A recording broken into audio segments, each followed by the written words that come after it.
everyone, welcome to our second sewing lesson.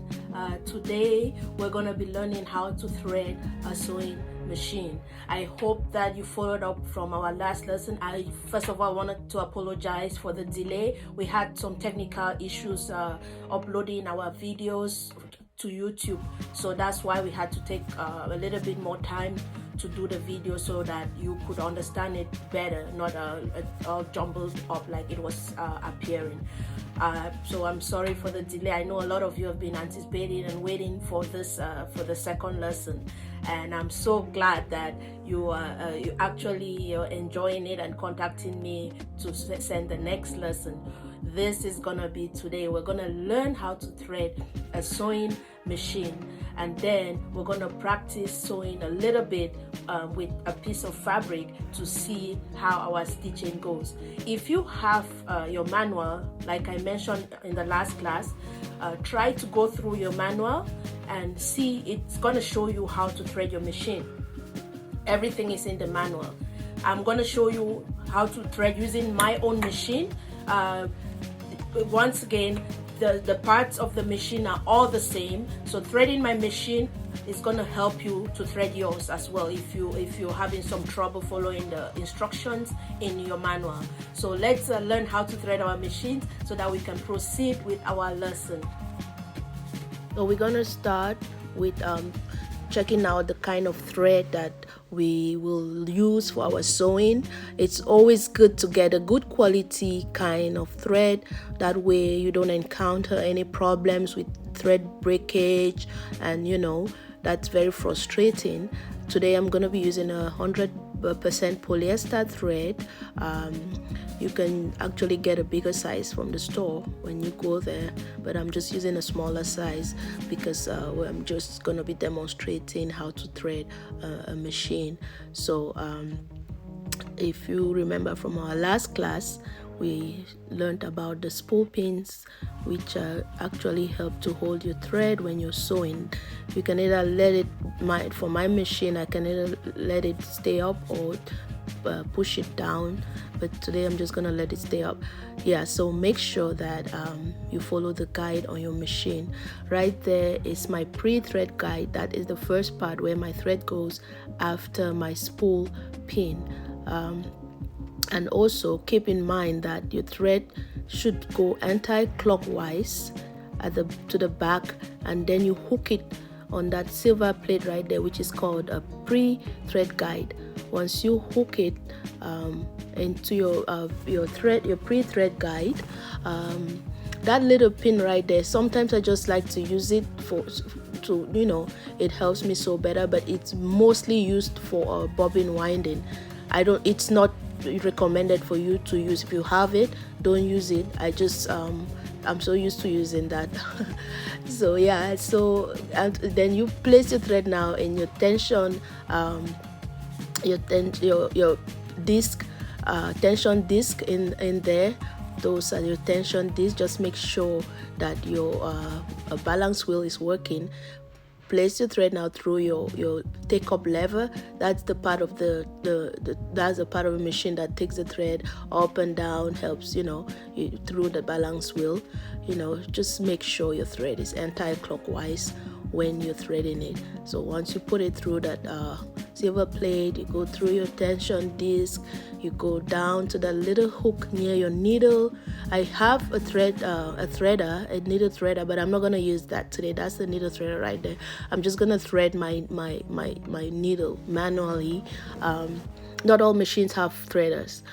Most modern machines do, but if yours doesn't have, it's okay. You can always thread your machine. So remember again, anti-clockwise, going to the back, not the front, and then passing through the plate and the tension disc, and then you thread from the left to the right.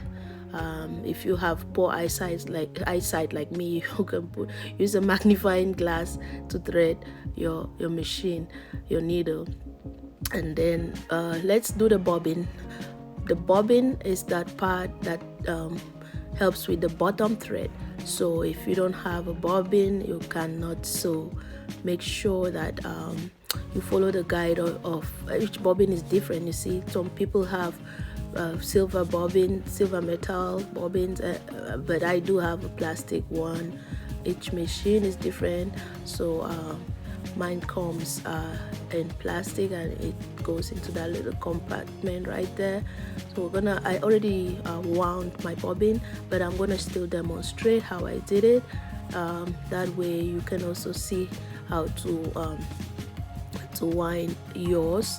I already threaded my machine, so it's easy for me. Once you thread your machine, you can just place pull your thread through your needle all the way to that little bobbin winding guide, that little silver one right there, and then make sure you wrap your thread clockwise on your bobbin.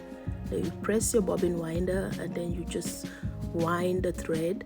I'm not gonna wind a lot because I already did, but you can still always wind some more thread on your bobbin.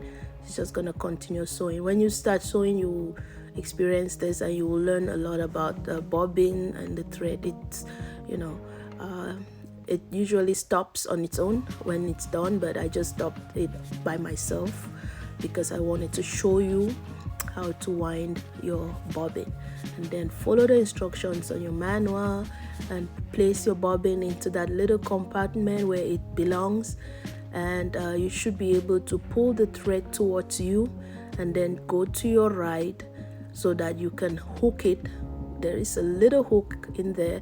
If your machine doesn't have it, probably has another way that you're gonna hook the thread, and then you have your thread cutter. You cut it and then cover it and cut it, and then now you're gonna use your balance wheel. Lift up your needle, make sure your presser foot is down so that you can pull your thread out. The needle will help pull your thread out when you're about to sew. Mine sometimes is too short and I have to pull and pull, but it usually comes out. And then now your machine is all threaded,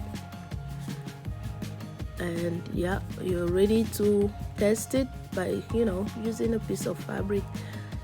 Just make sure that everything is in place, and then you can try. I'm just using a scrap piece of fabric to see how my threading was. If there is a problem, it won't sew properly, just go smoothly, press on your pedal at the bottom there, and then sew slowly. We're not rushing, you're still learning. Just so you can hold the cloth in the back just to help guide you. Make sure you're looking at the edge of the fabric and the guideline, not your needle. That way you still maintain your straight stitching like you did in our last class. So I'm just gonna do it, run it again one more time. I'll advise you to use a white piece of fabric stitches and black thread so that you will see how smooth your stitching was. If it's bunching up, if the thread is bunching up anywhere, and if there's any problem, you can easily detect it. So so that went well. The stitches look good. It's straight and smooth, means my machine was threaded, and straight means my machine was well threaded. Once you finish, your stitches should look something like this. They're very smooth and neat. They're not bunching up. It means you did thread your machine well. Thank you again for tuning in. I hope that I was explicit enough in today's lesson. You can use any scrap fabric. I would recommend a white piece of fabric. That way you will see your thread, your stitches. You'll know if they're straight, if the thread is bunching up. It's very clear and evident for you to see using a white piece of scrap fabric to practice. So our next lesson is gonna be more interesting. Once you learn how to thread your machine and you practice stitching on cloth, no more paper like we did last time. I know that you've practiced enough with your stitching, straight stitches, so that from now with the fabric it's gonna be easier for you to sew on. So just keep practicing. I have some projects coming up, very interesting project that you will actually love watching and learning how to do.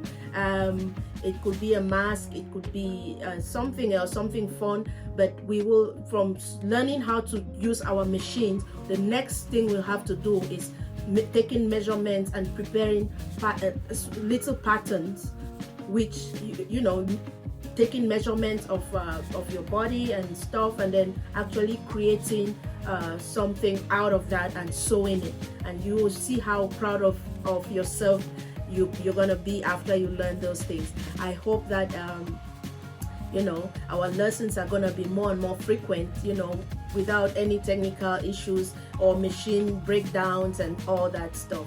So see you next class, and I love you all. Bye bye.